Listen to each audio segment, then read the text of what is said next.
The Committee to Protect Journalists had a mission to Egypt earlier this year, and we went there to talk to the journalists that we've been talking to and working with over a number of years.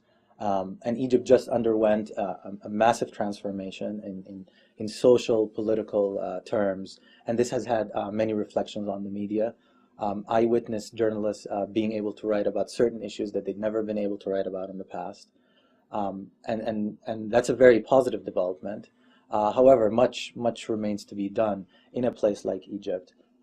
Journalists are now repossessing a space where they can write critically about the government, about government policies, where they can engage in the type of reporting that was previously a red line and for which they had previously been taken to court in politicized trials. So we see many positive developments, but also many question marks that remain to be resolved as the political situation in Egypt continues to develop.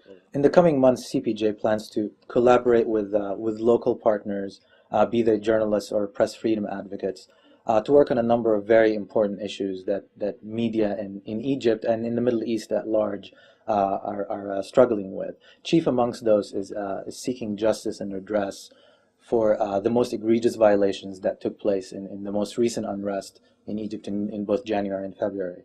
And this is very important because it also indicates to any future violators of journalists' rights that those actions will be pursued in a court of law, and that there is a price to be paid for interfering with the work of journalists.